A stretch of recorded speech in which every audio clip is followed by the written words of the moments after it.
Herkese merhabalar. YouTube kanalıma hoş geldiniz. Bugün sizlere alışılmışın dışında farklı bir yöntemle çok lezzetli kat kat pamuktan bile yumuşacık nefis bir poğaça tarifi vereceğim. Hemen sizleri bekletmeden başlıyorum. Öncelikle 2 su bardağı kadar ılık sütü uygun bir yoğurma kabının içerisine alalım. Kullandığım su bardağı ölçüsü 200 mililitredir. Ardından üzerine 1 çay bardağı kadar sıvı yağ, 1 yemek kaşığı kadar toz şeker ve 1 silme yemek kaşığı kadar da instant maya ilavesi yaparak önce şöyle bir karıştıralım. Mayamız hafiften aktive olmaya başladığında üzerine azar azar un ekleyerek hamurumuzu karıştırılmayacak kıvama gelinceye kadar karıştırmaya devam edelim.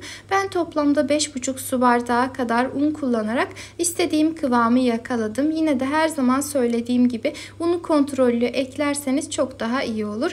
Ardından üzerine 1/3 yemek kaşığı veya 1 silme tatlı kaşığı kadar tuz ekleyerek yoğurmaya devam ediyorum. Genellikle her zaman bu gibi mayalı tariflerde tuzu sonradan eklerim ki mayanın aktifleştirmesini geciktirmesin, hem de hamuru çok daha lezzetli yapsın. Hamurumuzu ortalama 5-6 dakika kadar güzelce yoğurdum. Ele yapışmayan, kulak memesinden bile birazcık yumuşacık bir hamur elde ettim. Ardından üzerini kapatarak 45 dakika 1 saat kadar mayalanmasını bekleyelim. Ortam ısısına göre mayalanma süresi değişebilmektedir. Hamurumuzu en az 2 katına çıkıncaya kadar mayalandırıp ardından elimizle kabarıklığını söndürelim. Ve hazır olan hamurumuzu tezgaha alarak bir hamur kartı yardımıyla olabildiğince eşit boyutta parçalar haline getirelim. Toplamda 4'e keserek 4 tane beze yaptım. Bu aşamalarda un kullanmazsanız çok daha güzel olur. Çünkü daha sonrasında hamuru açarken de un kullanacağız. Hamurun sertleşmemesi adına çok fazla un kullanmamaya dikkat ediniz.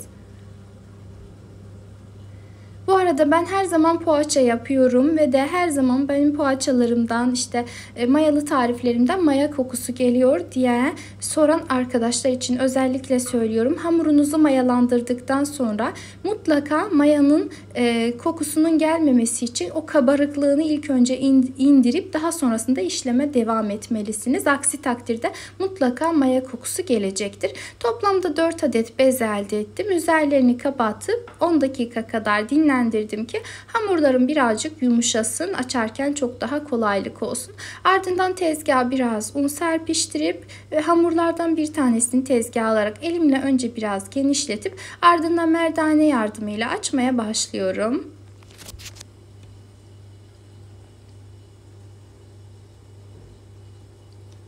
Hamuru çok fazla inceltmenize gerek yok. Birazcık büyütmeniz yeterli olacaktır.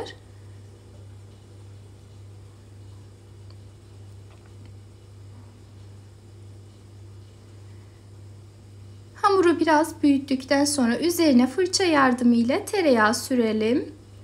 Yağımız donuk olmamasına özellikle dikkat edelim. Hatta hafiften biraz ılık olursa çok daha güzel olur hamurumuzun yumuşaması adına.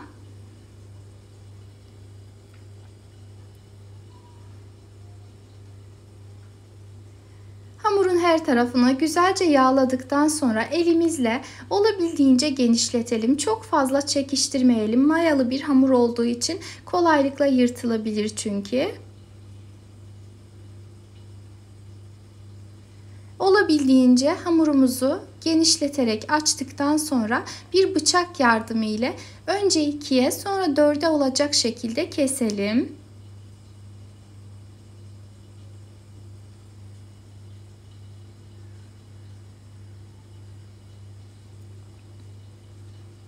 Ve hazır olan hamurlarımıza elimizle şekil verelim. Öncelikle gördüğünüz gibi işaret parmağımı altından geçirdim. Daha sonra ise yavaşça içe doğru kıvırdım ve bu şekli verdim.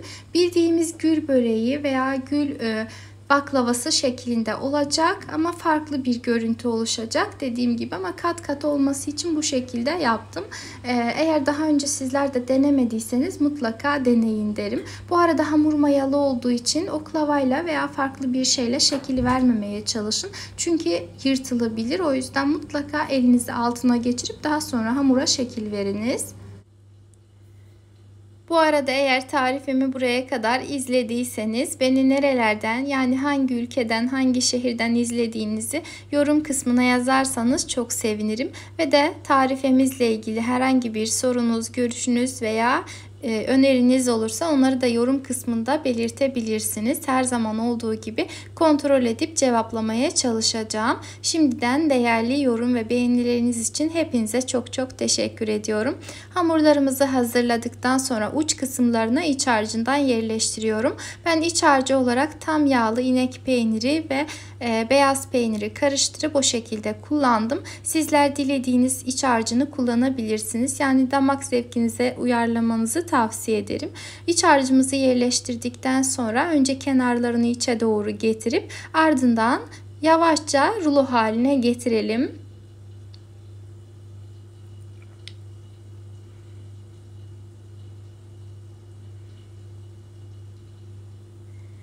Hamurlarımızın bir tanesini açtık, şekil verdik ve geriye kalan hamurların tamamını da aynı şekilde açıp hazırladım ve yağlı fırın kağıdı serilmiş fırın tepsimizin içerisine dizerek üzerini örtüp tepsi mayasının gelmesi için 10-15 dakika kadar dinlendirdim. Tepsi mayası çok çok önemli. Hemen anında pişirirseniz birazcık sert olabilir. O yüzden mutlaka tepsi mayasının gelmesini bekleyiniz. Ardından üzerlerine bir adet yumurta sarısı ve bir yemek kaşığı kadar sütü karıştırıp fırça yardımıyla güzelce sürüyorum ve son olarak ben üzerlerine birazcık da çörek otu gezdirdim. Sizler damak zevkinize göre yine de dediğim gibi istediğiniz malzemeyi kullanabilirsiniz. Haşhaş veya susam da tercih edilebilir.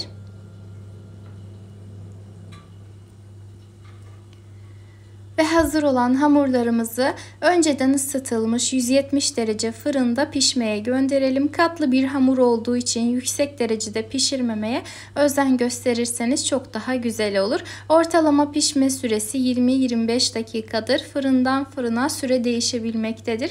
Kontrollü davranmanızı tavsiye ederim. Fırından çıkardıktan sonra hemen servis edebilirsiniz. Pamuk gibi yumuşacık, çok çok güzel ve de lezzetli oldular. Bir gün öncesinde yapıp ertesi güne hiç kalmadı. Bu arada toplamda 2 tepsi kadar elde ettim ve ertesi gün değil, ondan bir sonraki gün, yani bir gün arayla peş peşe yaptım. Çok çok beğenildi. Çok lezzetli bir tarif gerçekten. Eğer denerseniz deneyecek olan herkese fikir olmak amaçlı deneyimlerinizi yorum kısmına yazarsanız çok çok sevinirim.